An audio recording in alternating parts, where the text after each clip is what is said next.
A very good morning, dear children. Today we are going to start with chapter 13 Chemical Change and Chemical Bond. In standard 7th, you've learned about a lot of changes, you have learned about their types. In that, we have learned about physical change and chemical change. Physical change is where substances change their state of matter, like from solid you will get liquid, from liquid to gas, or from gas to liquid, liquid to solid. There's a change in the state of matter, but the composition remains the same. There is no new substance formed during a physical change. Okay, and in chemical changes we know that state of matter may also change, the composition changes completely, and one very important thing is that during chemical changes a new substance is formed. Okay, so that's a major difference between physical change and chemical change. Today in this chapter we will be concentrating only on chemical changes. These are pictures which are going to be very familiar to you. You must have seen the darkening of a cut apple. You must have seen rusting of iron nail. You have also seen rotting of banana. All these are chemical changes. Why do I call it chemical changes? Because when these changes happen, at that time there is some kind of interaction that happens with the substance and the air or the gases in the air. So the gases in the air interact with parts of these substances and a new substance is formed, because of which the color changes and the taste also changes. So these come under chemical changes. Okay, let's do a reaction now. First, what you're going to take is we are taking lemon juice in a clean glass. Now we have all tasted lemon juice and we know that it is sour in taste.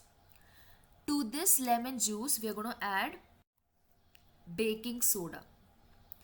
When you add a pinch of baking soda into a glass of lemon juice, you will see rapid bubbles being formed. Okay, gas is seen that is normally liberated, or it is released in the form of bubbles, and you will see that the white solid which you had put of baking soda, that disappears completely. So how does it look? Let's look at that. This is how the reaction takes place. That means on to lemon juice you are adding baking soda. At the minute you add, you will see a lot of bubbles coming out. Now after this reaction, if you go to taste the lemon juice again, when the lemon juice you taste after the reaction, you will see that the sour taste disappears, or it becomes mild, it becomes a little less. At this point, you will understand that the lemon juice, after its interaction with baking soda, has actually become completely different, which means that there is some new substance which is being formed, and because the composition has changed, you can say that a chemical reaction has occurred. Okay, now what we will do is we will try to put this same reaction which we did, we will try to put it in the form of a equation. This is the equation which we just now did. Citric acid, which is an acid that is present in lemon. Sodium bicarbonate, it is nothing but baking soda. These two interact together to give rise to bubbles. We saw bubbles coming, that is nothing but carbon dioxide. And when we tasted it again, we saw that there was the sourness had gone, or there was some new substance formed. That new substance is nothing but sodium citrate. If you carefully look at this equation which we have written, you will understand this is a neutralization reaction. Why neutralization? I told in the previous chapter when we learned, we saw that When acid reacts with alkali to give rise to carbon dioxide and salt, you call it to be a neutralization reaction. Here, the acid is citric acid, alkali is sodium bicarbonate, carbon dioxide is already written, and salt is sodium citrate. So, this is a form of neutralization reaction. Now, in this reaction which I have written, I have used words. I have used words to write this equation. So, this is called as a word equation. Instead of writing words, if I use the chemical formulas like this, then this becomes a chemical equation. Always remember, for any chemical reaction to be represented, there are two ways of representing it. One is you can represent it by writing words of the substances used and the new substances formed. If you're using words, it will be word equation, or you can write chemical equation. What is chemical equation? When you're using formulas of the substances. Okay. Now here citric acid is C6H8O7, sodium bicarbonate is NaHCO3, carbon dioxide is CO2, water is formed which is not written, so it's H2O, and you have sodium citrate, that is C6H5O7Na3. Okay, so whenever any chemical reaction is written, you can either write it in the form of word equation or chemical equation. Now, there are few things which you have to know whenever you're writing a chemical equation. Whenever a chemical equation is written, whatever is written on the left hand side is your reactant. So here C6H8O7 and NaHCO3, these are my reactants. That means the substances which you are adding so that you can have new substance to be formed. So reactant is on the left. Then you have an arrow. In an arrow, you have the arrow head and the arrow tail. Arrow head is the pointed part, or it's a triangular part. Okay, so the arrow head will point towards the products and the arrow tail will point towards reactants. Here the arrow tail is towards C6H8O7 and NaHCO3. That is why you know the arrow tail is towards that end, so those are your reactants. Okay, and the arrow head is pointing towards CO2, H2O and C6H5O7Na3. So these become your products. Whatever is written on the left is your reactant. Whatever you write on the right hand side is your product. If you're getting confused between left and right, you can look at the arrow. The arrow head will always point towards products and arrow tail will always be towards the reactant. Okay. Now, chemical reactions are of two types. Natural reactions are there and man-made reactions are there. Examples of natural reactions which we are going to consider today is respiration, photosynthesis.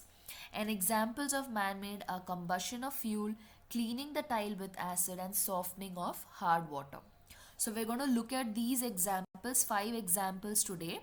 Let's start with the first, respiration, which is a natural chemical reaction. Respiration, as we know, is inhalation and exhalation. Inhalation of oxygen. Whenever you inhale oxygen, the glucose that is present in the cell, it interacts with the oxygen that you have inhaled and it forms carbon dioxide and water. Okay, so let's look at how you will write a word equation. The word equation is glucose plus oxygen gives carbon dioxide plus water plus energy. Words are used, so that becomes my word equation. If I want to write chemical equation of it, I have to use chemical formulas. We know that C6H12O6 is glucose plus O2 is oxygen gives CO2 is carbon dioxide and H2O is water. So if I write C6H12O6 plus O2 gives CO2 plus H2O plus energy, that becomes the chemical equation for respiration. Here, what are my reactants? The reactants are C6H12O6 plus O2. Why? Because it's written on the left hand side. What are the products? CO2 plus water. Why? Because it's on the right hand side. To recheck whether it's correct, you can even look at the arrow. Arrow points towards CO2 and H2O, so those are my products. Okay, let's look at photosynthesis. Photosynthesis is a process that is performed by plants to form food. We know that. Okay, so we know about this equation already, that is carbon dioxide reacts with water to give glucose and oxygen. Now, if you concentrate and see on the arrow, you have sunlight and chlorophyll written. What is that?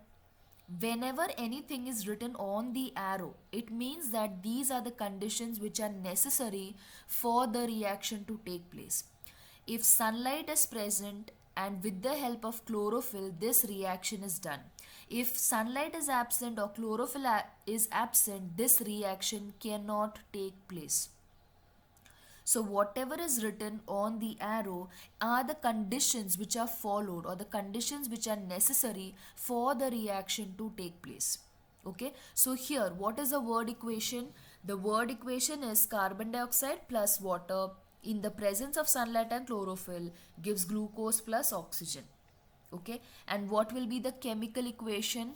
CO2 plus H2O in the presence of sunlight and chlorophyll gives C6H12O6 plus O2.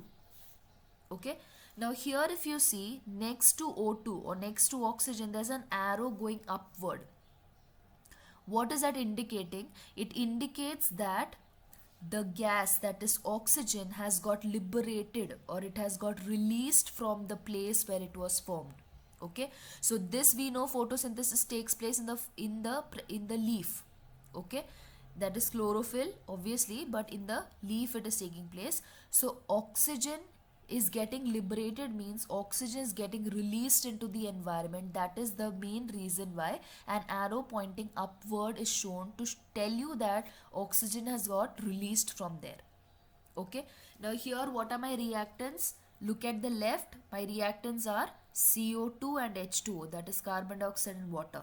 And what are my products? C6H12O6 and O2, that is glucose and oxygen. Okay, so we have discussed about respiration and photosynthesis reaction. Now we will look at man-made chemical changes. Let's look at the first one, combustion of fuel. Now we know we use wood, coal, we burn it for getting energy. The main substance that is present in the fuel is carbon. So when you say combustion of fuel, we are talking about burning of fuel or burning of carbon, because carbon is a main content in the fuel. Okay, whenever carbon is burnt or whenever combustion is done, the carbon will react with the oxygen in the air and will form carbon dioxide. It's a very simple process. It's a very simple reaction. So you have carbon plus oxygen gives carbon dioxide. That's my word equation. What is my chemical equation? C plus O2 gives CO2. So here reactant is carbon and oxygen and product is CO2. You must have seen Shahabad tile. That is the tiles which you have. The main content or the main chemical composition of the tile is calcium carbonate. These tiles are normally cleaned with acids, especially hydrochloric acid, that is HCl. Whenever HCl is added on to Shahabad tile or to the tile, this hydrochloric acid reacts with the calcium carbonate present in the tile and you have three products that are formed. So calcium carbonate, that is what is present in the tile, is cleaned with hydrochloric acid, that is HCl. So that is why you write calcium carbonate plus hydrochloric acid gives, I told you three products are formed. The three products are calcium chloride, carbon dioxide and water. Now the calcium chloride which is formed, it gets dissolved or it becomes soluble. It is soluble in water, so calcium chloride and water gets washed off, and carbon dioxide is a form of air or gas, so it starts getting liberated or it gets released out or it mixes with the air. Okay, so here my word equation is calcium carbonate plus hydrochloric acid gives calcium chloride plus carbon dioxide plus water, and chemical equation is CaCO3 plus HCl gives CaCl2 plus CO2 plus H2O. Here my reactant is CaCO3 plus HCl and product is CaCl2 plus carbon dioxide plus water. Okay. Next is softening of hard water. Now when do you call water to be hard? This is that water, when you say hard water, it is which does not form lather with soap. Okay, hard water, it contains chloride salts of calcium and magnesium. When you say chloride salts of calcium and magnesium, what does that mean? It means that it has calcium chloride, magnesium chloride. Okay, and it also has sulfate salt of calcium and magnesium. Sulfate salt of calcium and magnesium means calcium sulfate and magnesium sulfate. So whenever water has calcium chloride, magnesium chloride, calcium sulfate, magnesium sulfate in the dissolved state in water, that is when you say it is hard water.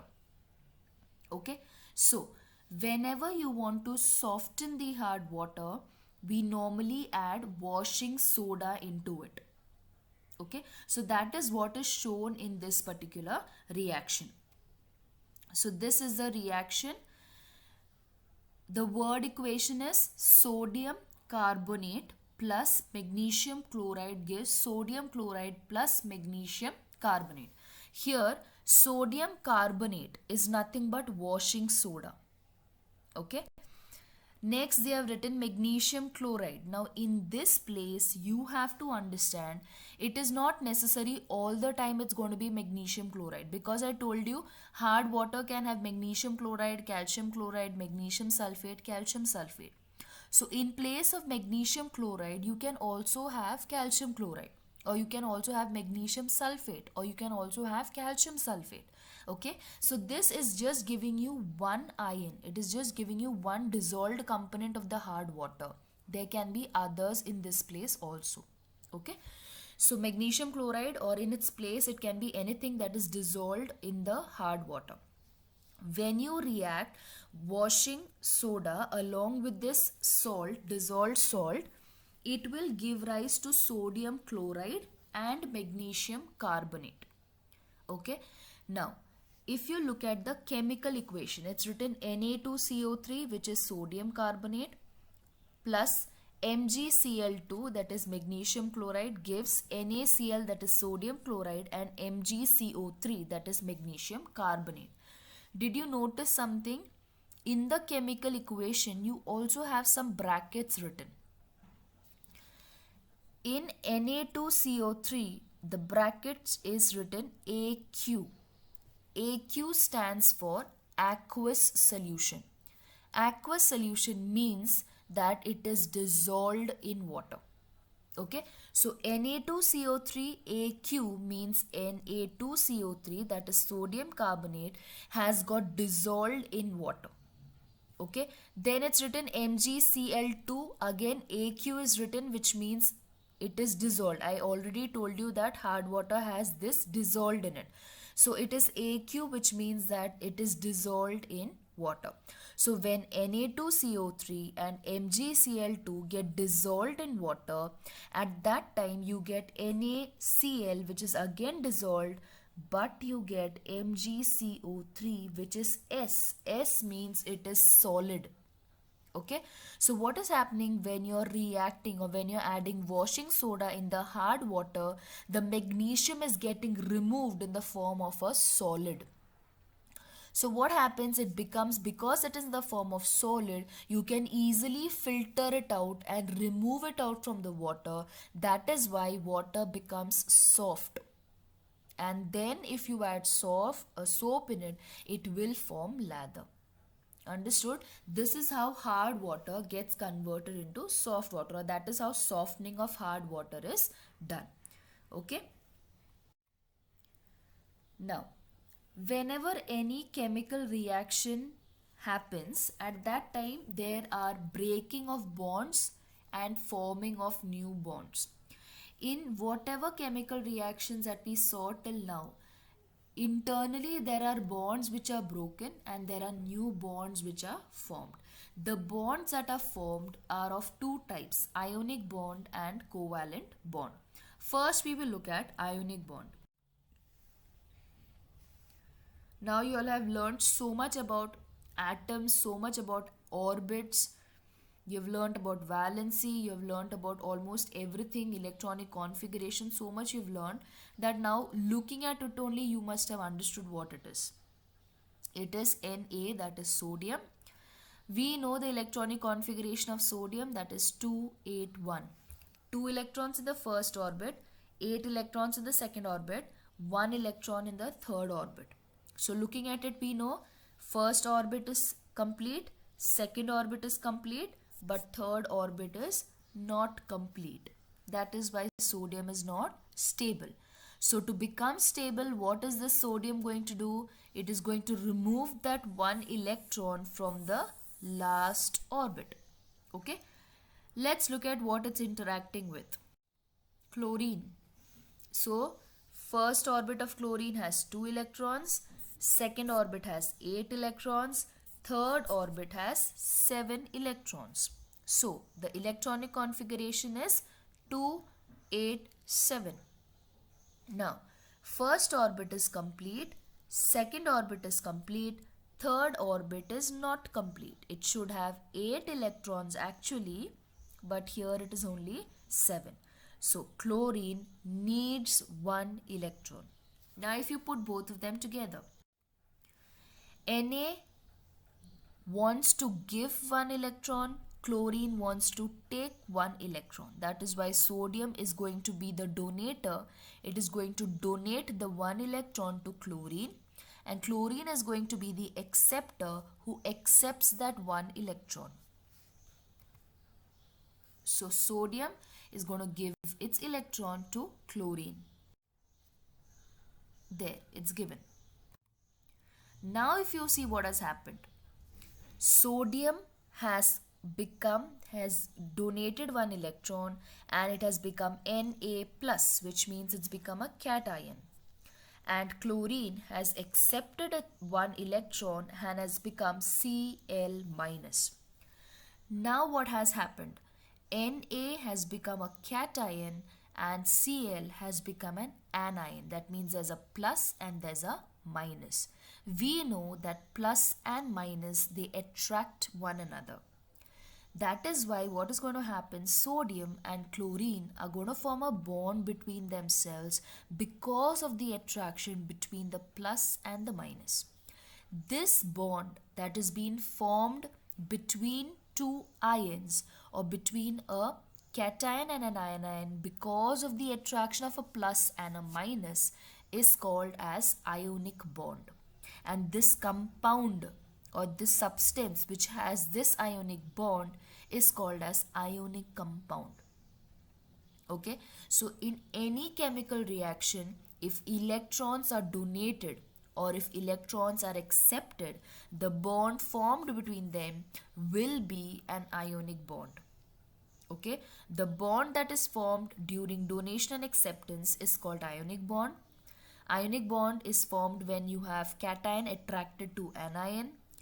Ionic bond is formed when you have plus and minus come together. Okay, this compound or the substance now, which is a new substance formed, the new substance formed is sodium chloride, that is NaCl. This is going to be called as an ionic compound. Why? Because it is because of the ionic bond. Okay, let's take another example. Magnesium chloride. Here you have magnesium which has the electronic configuration of 282 and chlorine has 287.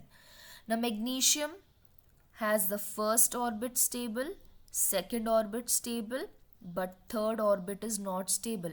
It has two extra electrons. So what it's going to do, it has to give away the two electrons. So what it's going to do, it's going to give one electron to the first chlorine and second electron to the second chlorine. The minute it gives its electron, Mg becomes Mg2 plus, okay, and Cl becomes Cl minus. So Mg2 plus has the capability of forming bonds with two atoms because it's 2 plus. Okay, so Mg is going to form a bond with the chlorine. That is why whenever you write magnesium chloride formula, it is MgCl2, which shows that one magnesium forms bonds with two chlorine atoms. That is why it is MgCl2. This is an ionic bond because it has donated its electron and chlorine has accepted the electron. I hope this is clear. Now we will look at covalent bond. How is covalent bond different from ionic bond? Covalent bond is where there is no donation, no one is donating, no one is accepting, but there is sharing of electrons taking place. Whenever electrons are shared, the bond that is formed is called as covalent bond. Okay, first let us look at hydrogen molecule. Here if you see, two hydrogen atoms, they are coming together and they're sharing the electron with one another. This bond that is formed because of sharing of the electron is called as covalent bond. Okay, it's not just hydrogen, there are many other molecules formed like this. Let's look at another example. This is water. Water we know is what? H2O. If you see, there is 2H which is coming and it's sharing its electron with the oxygen. So you have two hydrogen, they are sharing their electrons with the oxygen. So that is why the formula is H2O, because two hydrogen share their electron with one oxygen atom. That is why it is H2O.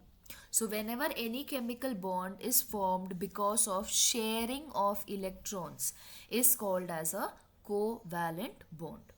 Okay, I hope you have understood about chemical reactions. What are reactants, what are products, what is the arrow, what are the different ideas that you get looking at it, and I hope ionic bond and covalent bond is also clear. Thank you.